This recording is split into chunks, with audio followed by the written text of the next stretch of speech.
Olá pessoal, eu sou o Ricardo, esse é o Pretexto.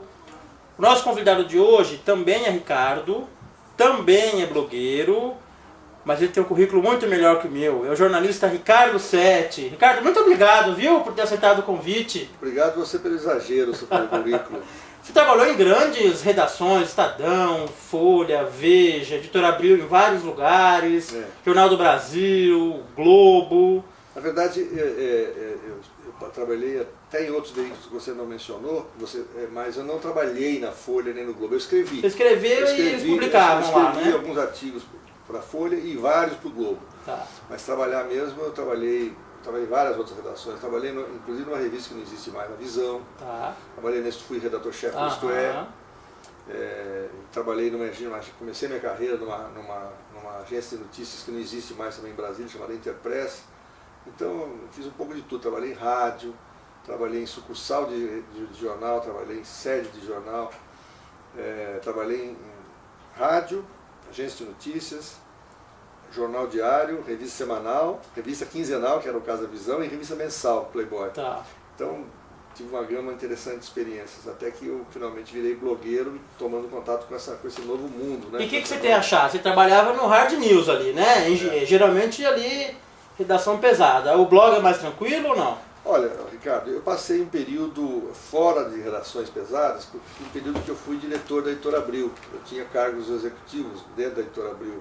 Fui diretor editorial adjunto, trabalhando com o Tomás Souto Corrêa, que é o grande guru aqui da Editora Abril, sempre foi o grande criador de revistas. Depois houve um período em que eu trabalhei fui diretor das revistas femininas.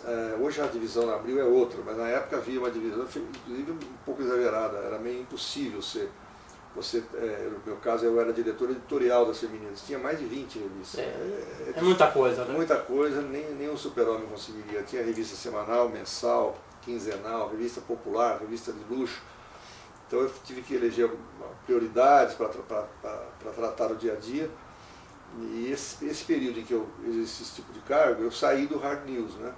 Mas o blog é uma experiência muito, muito bacana. Você não vou falar nenhuma novidade para você.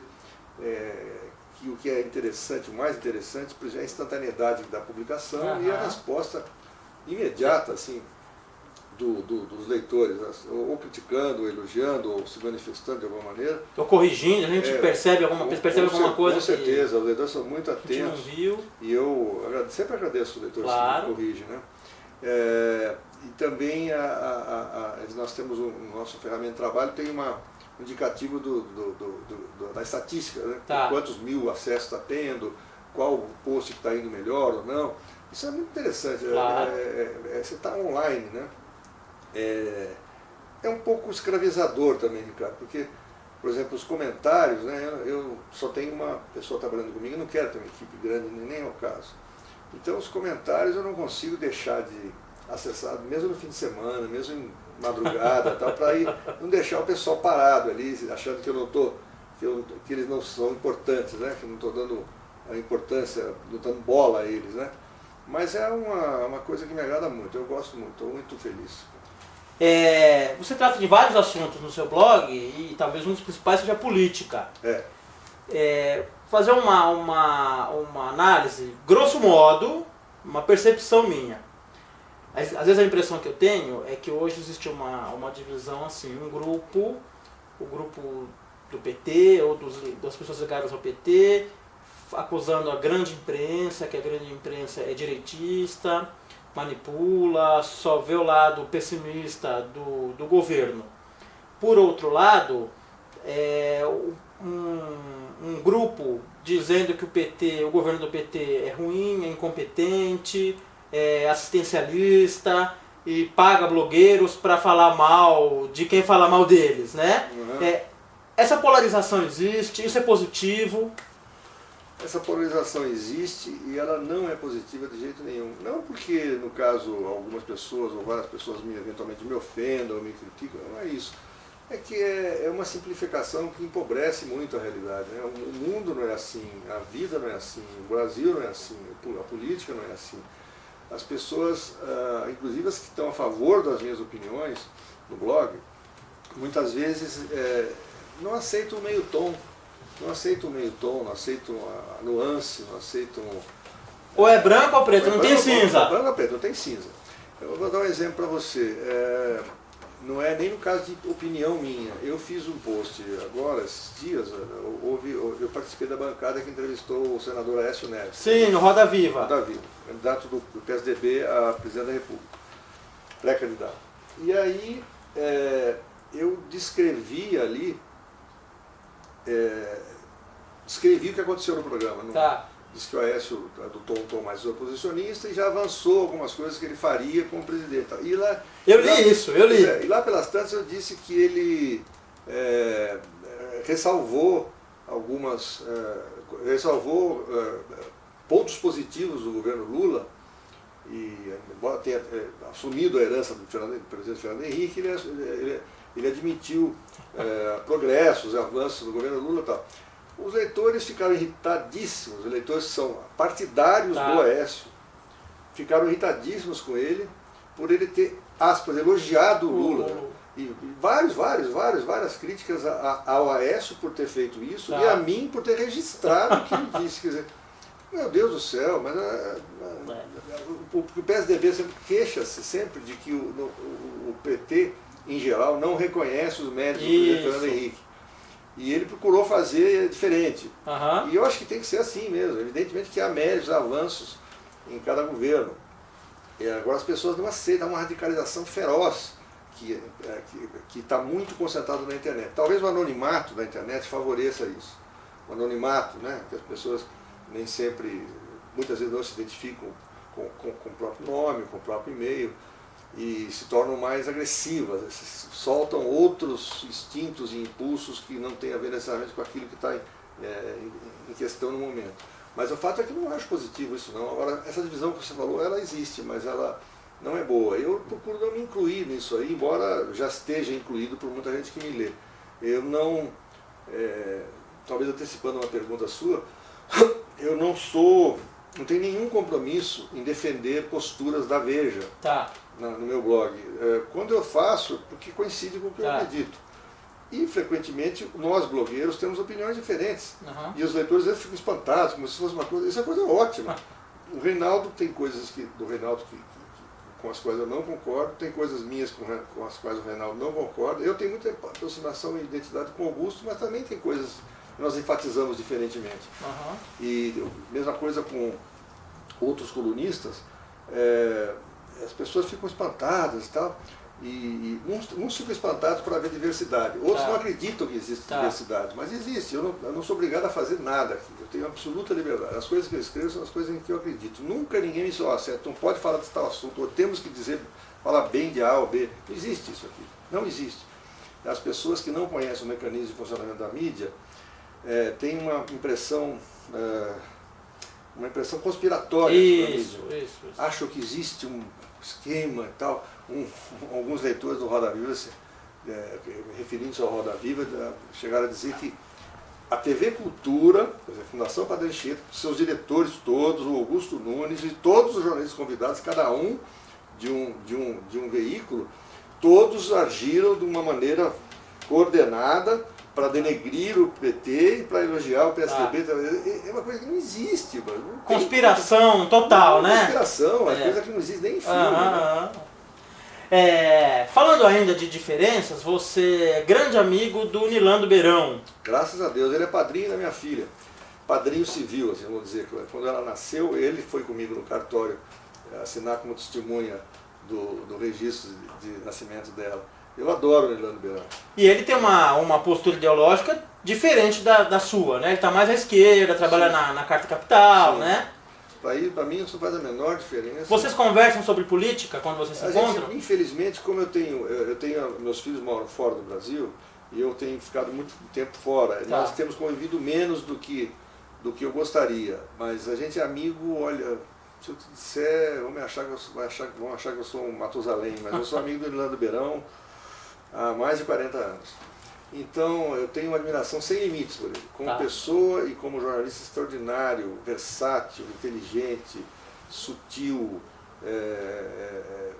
bem-humorado. Ele é uma figura adorável e um jornalista magnífico. Agora, ele acredita em algumas coisas nas quais eu não acredito, mas acho que, na verdade, em relação à vida em geral, eu acho que nós temos muitos pontos em comum. Fernando Moraes se inclui também nessa lista de amigos com posturas diferentes. Fernando Moraes está lá numa ponta, eu estou na outra, ideologicamente. Não na outra, assim, não sou de extrema direita. Mas estão distantes, né? É, mas assim, eu adoro o Fernando, é meu irmão. O Fernando foi meu padrinho de casamento. Tá. Tudo. E nossa, a gente é amicíssimo.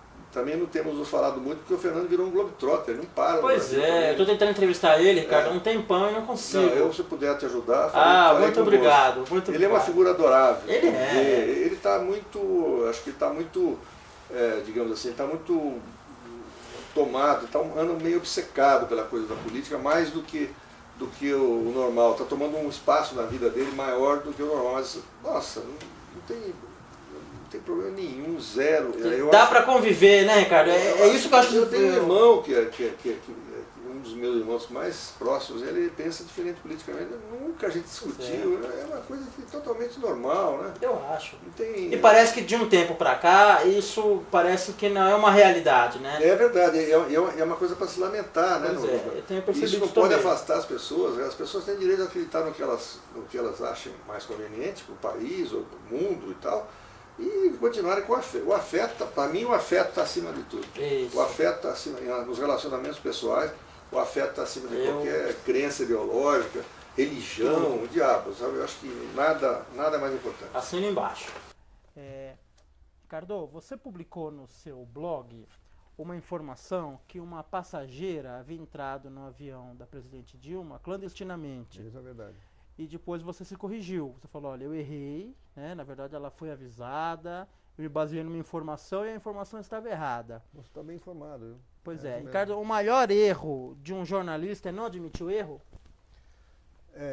Eu acho que o maior erro do jornalista, não sei qual é o maior, mas um dos erros graves, fundamentalmente graves da gente, é não publicar os fatos sem ter certeza de que eles ocorreram. Uma vez tendo feito isso, tendo publicado coisas que não correspondem à verdade, não se corrigir. Eu acho gravíssimo, acho que é obrigação mínima elementar e assim mesmo fico preocupado porque alguns danos já foram causados com essa informação. Eu acho que 2 problemas que o jornalismo não resolveu, seja o jornalismo de papel, no papel ou não, um problema de corrigir os erros e, sobretudo, como repor os danos que o erro causou. Isso não está resolvido em lugar nenhum no mundo. Às vezes o erro é manchete e a correção é uma notinha, né? Exatamente, em geral. Eu acho que na internet está melhorando um pouco. Eu me lembro que há algumas exceções. Ricardo Noblat, uma vez, quando era diretor do Correio Brasiliense, publicou em manchete um erro que eles tinham cometido, retificando um erro que o jornal tinha cometido na véspera ou pouco antes. Eu não me lembro qual era o fato, mas me marcou muito essa coragem do Ricardo Noblat. Mas é raro. É raro. Por isso que você lembra. Então, é raro, por isso que eu lembro. Então, outra coisa que eu acho que não resolvemos é como fazer com as suítes. Os assuntos importantes que a gente traz para o leitor, desperta interesse, às vezes a fúria do leitor e depois não dá sequência. Porque é impossível, são milhares de fatos todo dia, como você sempre tem novidade, né? Então você teria que ter algum mecanismo de voltar esse assunto com alguma frequência para o leitor saber. Bom, mas você está falando de erro. No caso do específico desse post, aconteceu uma coisa que me deixou muito mal impressionado. Muito mal impressionado. Depois tem um outro, porque é uma foto manipulada. Da Rosemary. Então, nesse caso, foi menos grave o que aconteceu com o blog do que com esse outro caso da Rosemary. Vou recapitular como foi. Eu publiquei um post criticando o comandante do avião presidencial por ter deixado uma passageira clandestina aí na viagem que a presidente Dilma faria para tirar uns dias de férias no Nordeste. Era num período do Carnaval ou Semana Santa, não estou recordado ao certo. E aí, comecei a receber comentários, vários tipos, e vi que alguns comentários se referiam ao Coronel Lira, que era o comandante do avião, o Coronel Aviador Lira, que é comandante do avião presidencial. Percebi que era gente que conhecia ou que trabalhava com ele, pelo jeito, pelo tom. Falei, esse pessoal deve trabalhar na base aérea de Brasília. Comecei a ficar preocupado. O Coronel Lira é uma pessoa correta, ele não sei o quê. Tarará. Até que um dos leitores que escreveu isso, eu respondi dizendo, você poderia me arranjar o e-mail do Coronel Lira? E ele me mandou, como comentário, não publiquei. Tá, claro. E eu entrei em contato com o Coronel Lira, falei, Coronel Lira, eu sou fulano de tal, assim. Eu publiquei no post, um post, mandei o link, um post dizendo isso, criticando o senhor por isso. Estou preocupado de ter cometido algum erro, porque eu tenho recebido alguns comentários de pessoas que visivelmente estão conhecedoras do tema e talvez até trabalhem na Força Aérea Brasileira, na base aérea de Brasília, e queria que o senhor, por gentileza, se pronunciasse. Tal. Ele respondeu assim com uma gratidão, como se eu tivesse feito... Na verdade, eu acho que fiz uma obrigação, não fiz demagogia nenhuma, fiz uma obrigação, estava preocupado mesmo. Me respondeu agradecendo, eu estou comovido, falou que a família dele tinha ficado chateada, que ele tinha ficado chateado, mas que... Aí eu falei para o Zé Coronel, então o senhor me conta o que aconteceu, eu vou ser fiel aos fatos e tal. Ele me contou tudo o que tinha acontecido e mostrou a cadeia de responsabilidades que tinha no caso das viagens no avião presidencial. E aí eu publiquei um post pedindo desculpas a ele, a passageira, a FAB, ao governo e aos leitores, porque eu tinha errado e contei a história verdadeira. Só deixei de lado uma coisa, porque depois de outros contatos ulteriores com ele, ele me contou algumas coisas que acontecem às vezes na parte de segurança do avião, tal, de embarque de gente, e me disse quem era a pessoa responsável e como era uma coisa confidencial, visivelmente houve um problema com essa pessoa, com essa autoridade nesse caso. Eu resolvi não vou entregar, né? Eu fiquei amigo do Coronel Lira, então eu queria visitar ele em Brasília agora. Ele me disse que ele é adido aeronáutico do Brasil em Genebra, junto à ONU. Bacana. Então eu falei, puxa vida, tá, mas vai ter que ir mais longe. Ficamos em contato depois disso, quer dizer, virou uma boa fonte. Ele me passou algumas informações depois que eu utilizei, sem citar o nome, e eu procurei me corrigir, porque é o mínimo que você pode fazer, né? O mínimo. Vamos falar agora de outra revista da qual você foi responsável há algum tempo, a Playboy. Perfeito. Não foi só algum tempo, foi bastante tempo. Bastante tempo, exatamente, né? 5 anos. Eu entrei num outubro e saí num outubro. Pois é. E aí tem muitas histórias, uma seção que eu acho muito legal do seu blog, eu investiria mais se fosse você, é das histórias, das memórias, né? E você conta lá algumas histórias da Playboy, especificamente. Queria que você contasse uma, quando você quase conseguiu convencer a filha do Fidel Castro a ser capa da Playboy. Como é que é essa história, Ricardo? Essa história é uma história um pouco longa, mas eu vou tentar resumir. Tá bom. Eu tinha... Quando aconteceu a saída dela de Cuba, eu vi nos jornais e eu vi que ela era uma mulher bonita. E decidi... Eu estava poucos meses em Playboy. Falei, precisamos fazer precisamos fazer um perfil dessa mulher. Contar a história dela. E ela estava morando nos Estados Unidos. Eu não sabia direito aonde e tal, mas eu chamei Humberto Werneck, que era o redator-chefe, belíssimo jornalista. Sim. Aliás, que time aquele da Playboy, né? O time era sensacional. Não dava para ter... Era uma seleção, né? Não dava para errar muito ali com aquele time, né? Irlando Beirão, Humberto Werneck, Marcos Emílio Gomes. Era um time maravilhoso. Carlos Grassetti, diretor de arte, o Duran, sempre na fotografia. Né? Mas aí eu pedi para o Werneck fazer o perfil, pesquisar. Ele pesquisou bastante sobre ela e falou, ela está morando numa cidadezinha no estado da Geórgia, nos Estados Unidos, e vou entrar em contato, vou procurar chegar. O Werneck tinha estado várias vezes em Cuba, tinha suas conexões e conseguiu entrar em contato com ela e marcou a visita a ela, as conversas e tal. Aí eu pedi para ela, Werneck, não é a tua obrigação, mas eu vou pedir para você fazer uma gentileza. Você vai, quando tudo tiver terminado, para ela não ficar brava e não querer... Depois que você tiver terminado de apurar tudo, no último dia você pergunta para ela se ela se interessaria em posar, que a gente teria uma oferta boa para fazer e tal. E o Werneck assim fez. E a filha dela, que era uma menina católica, tal, né, muito católica, né, mais do que ela, ficou meio indignada com a coisa, mas ela chamou depois o Werneck de lado e falou, olha, eu preciso emagrecer, me dá um tempo, tal, mas acho que eu vou topar, tal, eu topo conversar. E aí ficamos nessa...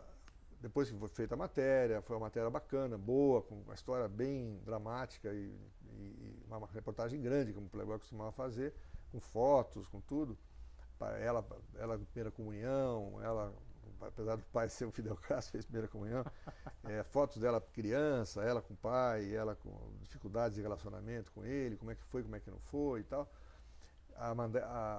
O exemplar da revista foi enviado para ela gostou e ficou em contato com o Werneck a partir de então, com aquela brincadeira do dedinho. Como é que é aquela João Maria que tem uma história infantil em que eles ficavam presos e parece que a madrasta... A bucha, ou sei lá ela tinha que alimentar e quando eles estivessem gordinhos, ela mataria. E aí o dedinho estava o termômetro gordo. Era o dedinho, se tivesse gordo... Exatamente. Então ele com essa brincadeira do dedinho ficou em contato com ela até que uma certa altura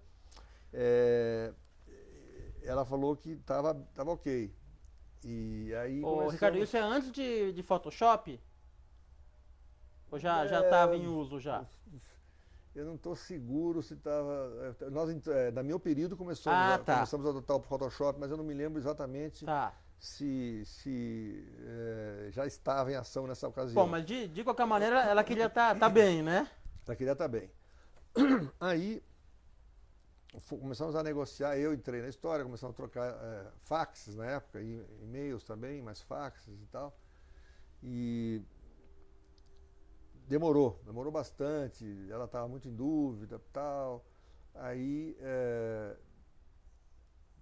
chegou uma hora que eu resolvi, eu fui para Madrid, eu combinei de encontrá-la, ela estava em Madrid na ocasião, ela tinha lá um namorado, assim, um parceiro que era espanhol e ela ficava uns períodos na Espanha. Então eu fui me encontrar com ela em Madrid.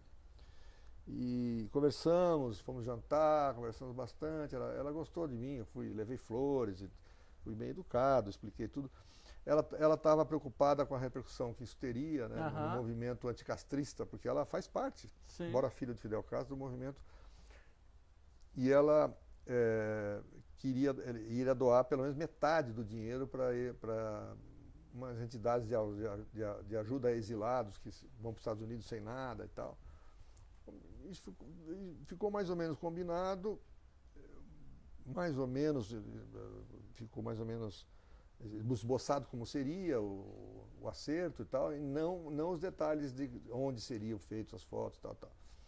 Aí demandou mais um tempinho para continuar faxes e tal, e para encerrar o negócio, para assinar o contrato, eu mandei uma pessoa que trabalhava de minha plena confiança, que era administradora da redação, Ana Maria Moreno, que por coincidência é espanhola de nascimento. Então ela foi para lá e com um contrato, a gente tinha já mandado algumas formas de contrato, né? Minutas de contrato. E finalmente a Ana Maria levou com todas as coisas que ela queria, ela diminuiu um pouco algumas exigências, a gente subiu um pouco as nossas propostas e tal.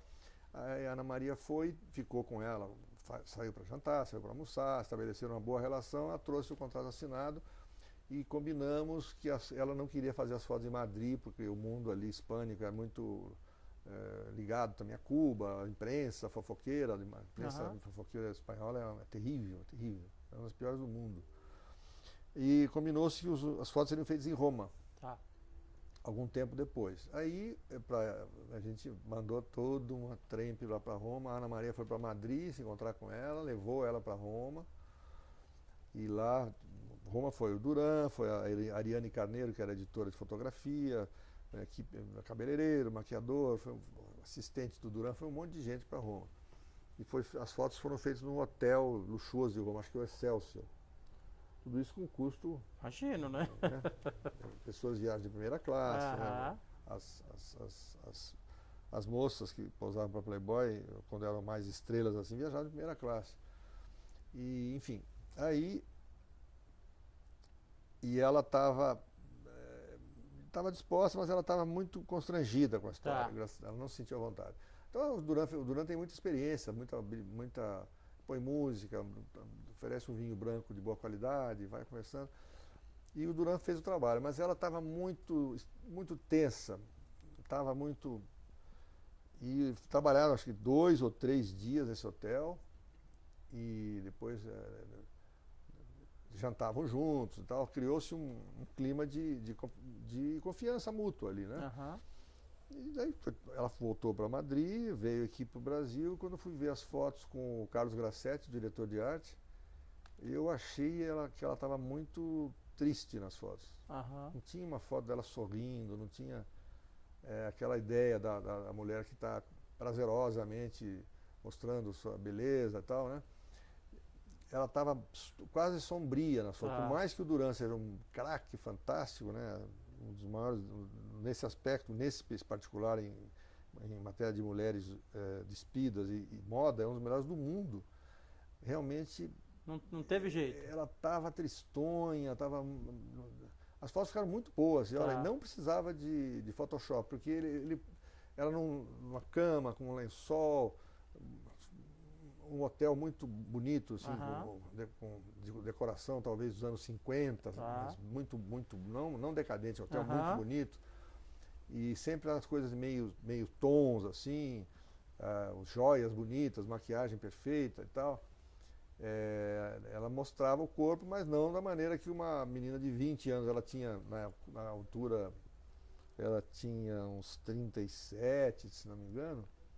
E ela também fez um pouco de academia, de ginásio e tal. Não era uma pessoa, ela tinha sido modelo em Cuba em tempos idos, né? Não é uma pessoa do meio artístico, que está sempre em forma e tal. Então ela se pôs mais em forma, mas ela era uma mulher como a maior parte das mulheres são, normal, né? Mas as fotos nesse aspecto ficaram boas. O problema era o rosto dela. Ela estava tristonha. Aí aquele sofrimento, como é que eu faço? Fiquei pensando e tal. Pensando. E falei para o Grassetti, olha, eu estou achando que não dá. Puxa. O nosso leitor vai, sei lá, vem a filha do Fidel Castro, barulhão que vai fazer no mundo inteiro e tal. Mundo todo. E aí as fotos, ela está macambúzia, constrangida. Eu achei isso. Aí pedi para o Duran ir na redação, pusemos todas as fotos melhores que ele já tinha pré-selecionado, umas 40, 50, na mesa de luz, conversamos, ele acabou concordando comigo. Realmente, tal. Aí eu respirei fundo para dizer para a empresa que a gente não ia publicar, e não apenas aquele dinheirão todo gasto. Cachê dela.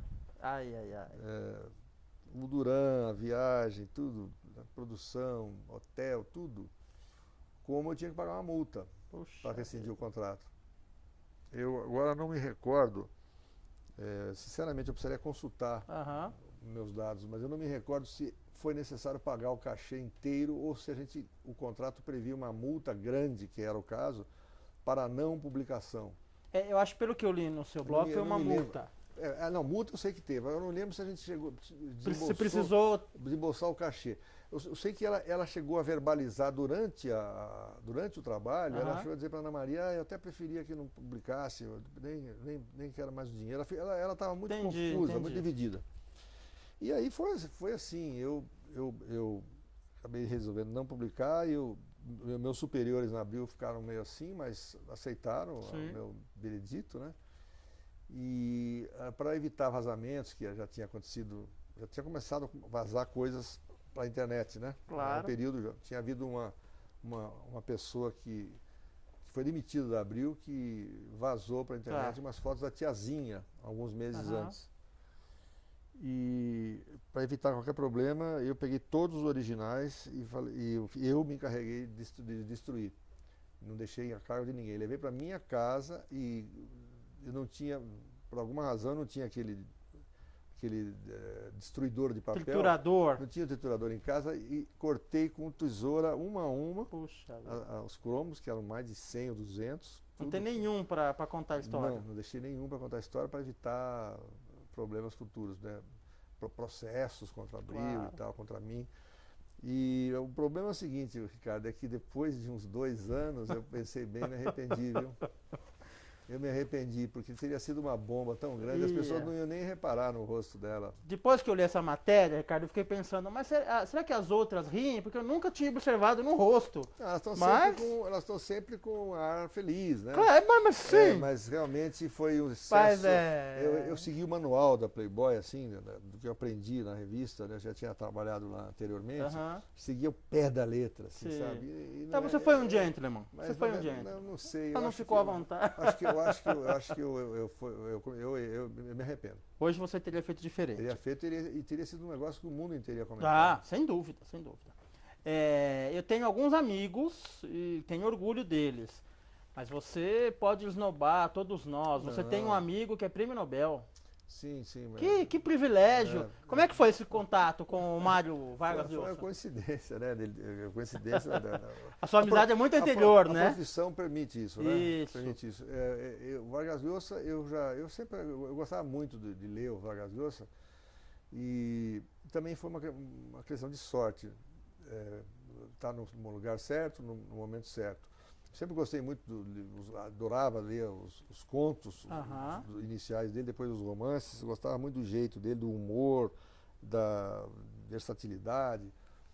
E eu encontrei o Vargas Llosa pela primeira vez quando eu estava em Veja, eu fui o chefe da equipe de Veja que cobriu a Copa do Mundo da Espanha, em 82.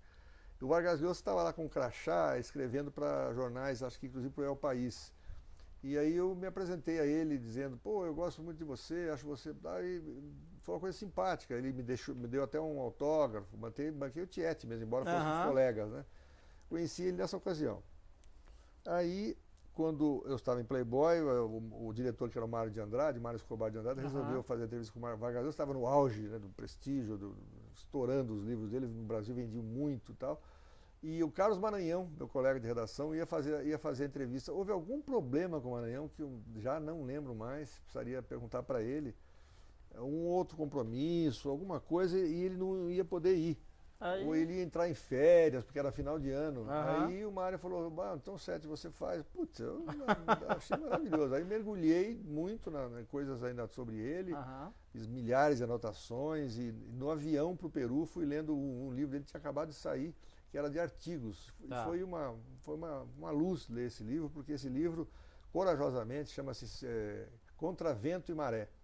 Esse livro, ele corajosamente expõe as vísceras dele, publicando artigos de quando ele era de esquerda, pró-Cuba, pró-revolução, e à medida que ele foi mudando de pensamento até o liberal que ele é hoje, né? O liberal em política, conservador na economia, enfim, um livro liberal clássico.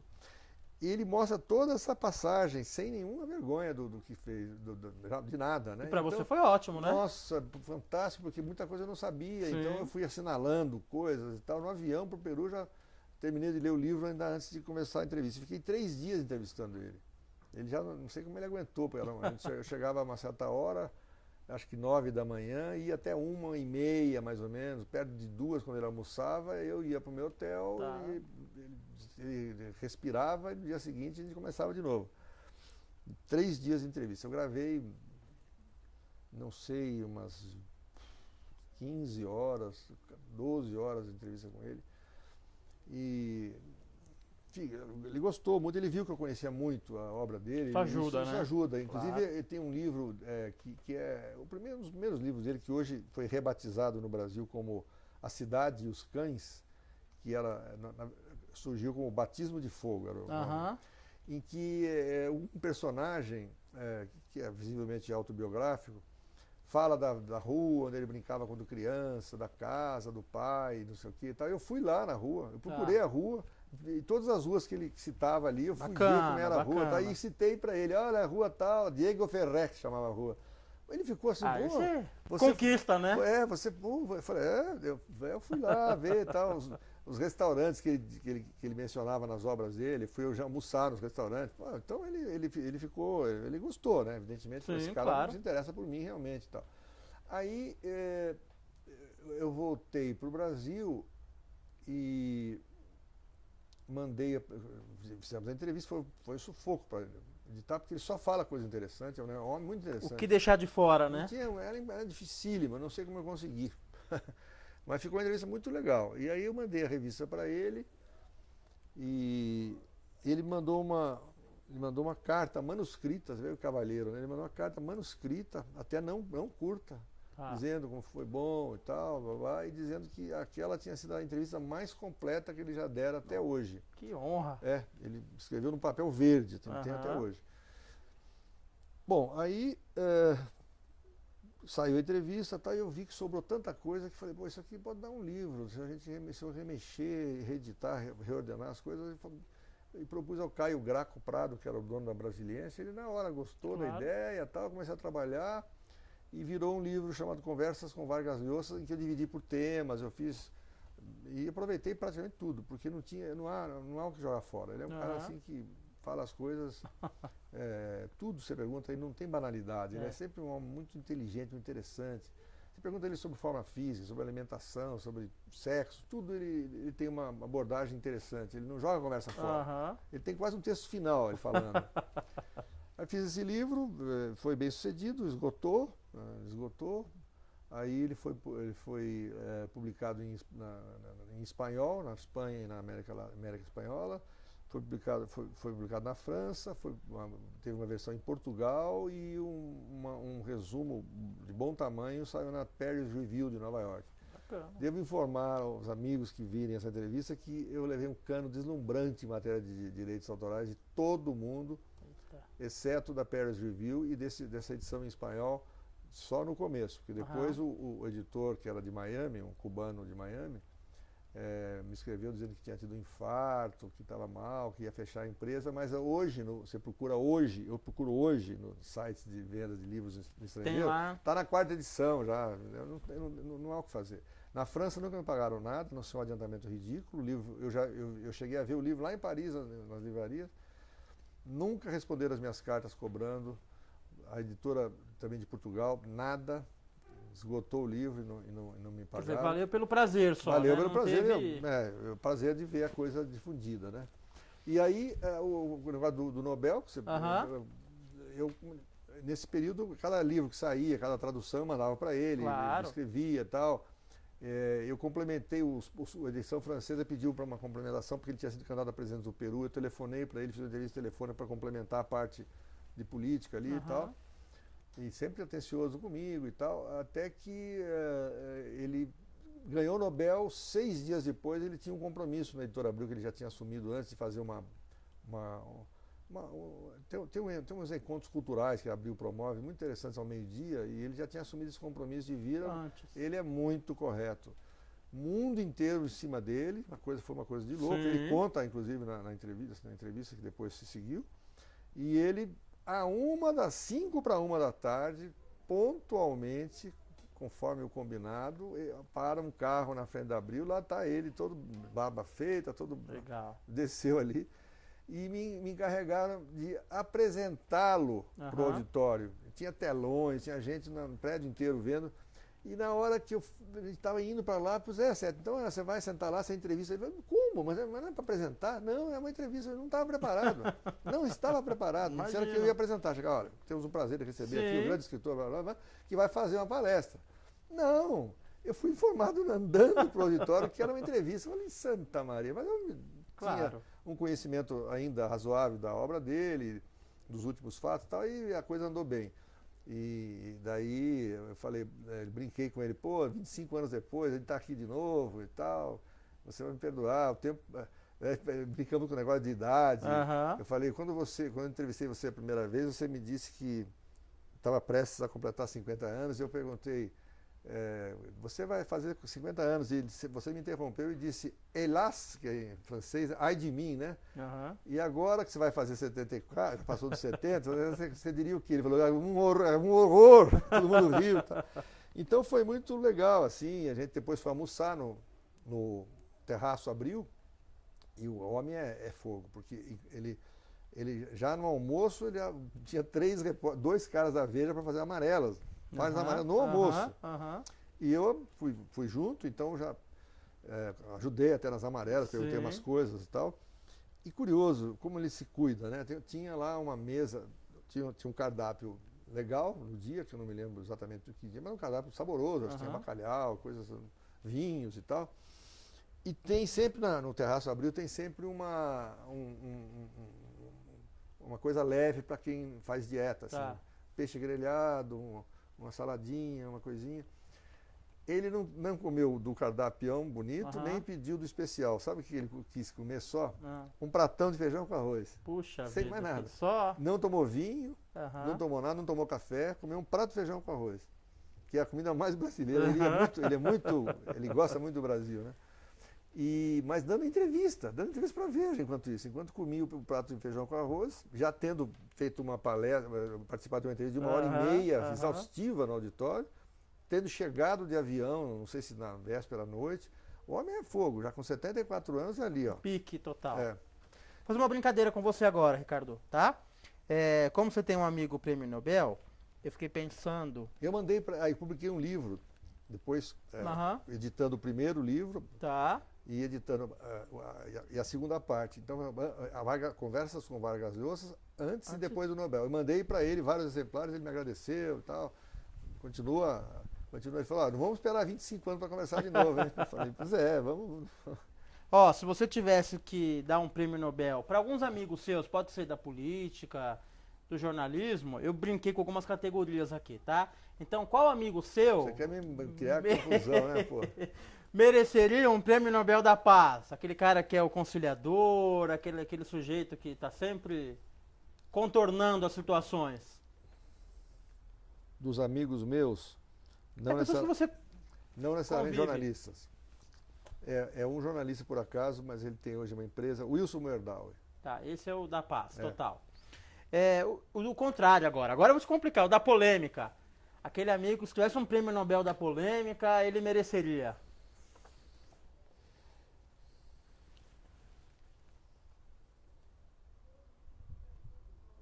Sei. Dependendo da circunstância, pode ser até o Fernando Moraes. Dependendo da circunstância, pode ser o Fernando Moraes.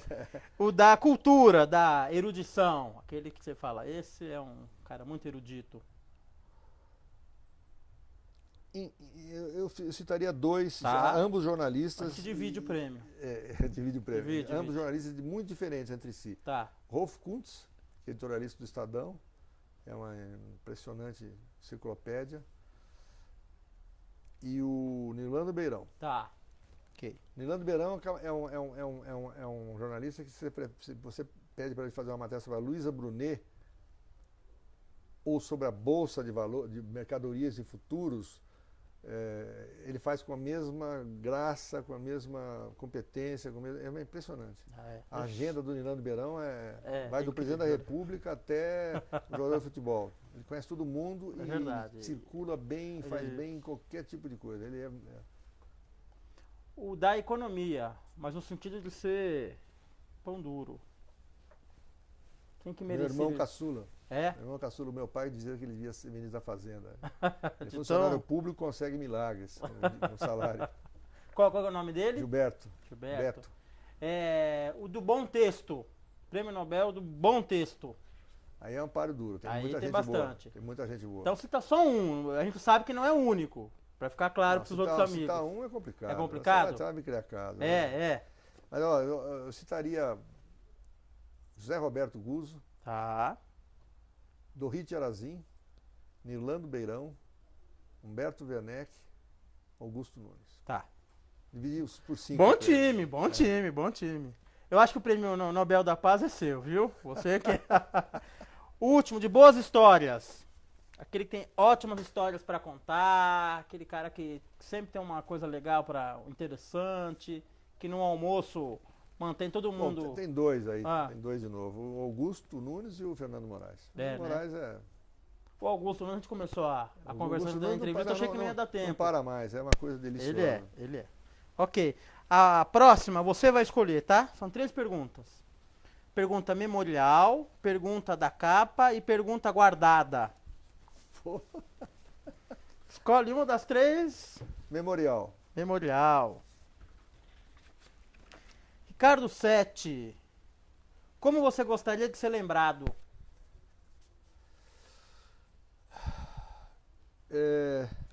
Eu gostaria de ser lembrado só como um homem de bem. Muito bem. Olha, Ricardo, te conheci pessoalmente hoje, acompanho seu trabalho há algum tempo, por isso o motivo da entrevista, e eu assino embaixo com essa sua lembrança, viu? Você me parece um homem de bem mesmo. Viu? Muito obrigado, Espero viu? que seja. Muito obrigado por ter recebido a gente tão bem aqui na Veja. Obrigado a você, Ricardo. Você agora tem entrada livre no meu coração e na redação da Veja. Muito bem, estou bem acompanhado. E a gente fica por aqui, então, a gente volta em breve com mais um bate-papo do Pretexto. Até mais.